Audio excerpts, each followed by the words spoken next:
Sue Ramirez at Dominic Roque sabay na sinelebrate ang kanilang birthday at ginanap ang kanilang intimate birthday party sa Electric Garden in Bonifacio, Global City noong July 20. Happy birthday, happy birthday to you. Candles ready. Ipinagdiriwang ni Sue Ramirez ang kanyang ika-30th birthday habang si Dominic Roque naman ay ipinagdiriwang ang kanyang ika-36th birthday na dinaluhan ng kanilang mga malalapit na kamag-anak at kaibigan. Alright people, 3, 2, 1! Let's give them a big round!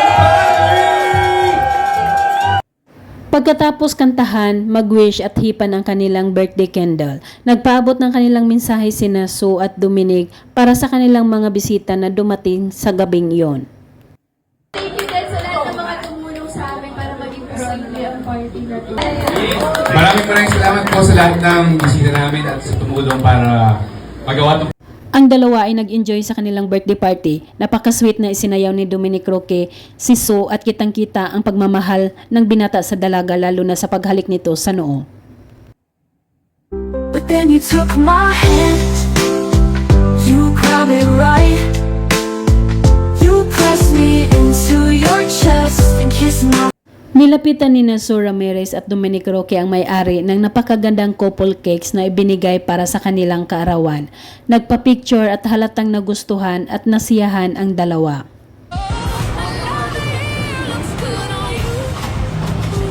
Yes! Photo video.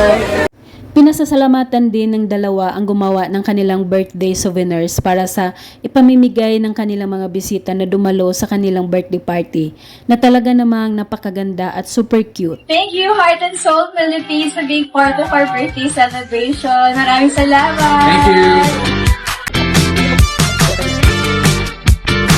Nakaugalian na ni Sue Ramirez at Dominic Roque na sabay i-celebrate ang kanilang birthday since pareho naman sila ng buwan na ipinanganak mula noong nabuo ang kanilang relasyon noong late 2024. Happy birthday to you. Happy birthday, happy birthday. Naging malapit sina Sue Ramirez at Dominic Roque sa kanilang pamilya. Going strong ang pagmamahalan ng dalawa at wini-wish ng kanilang mga fans na sana sila na nga ang magkatuluyan.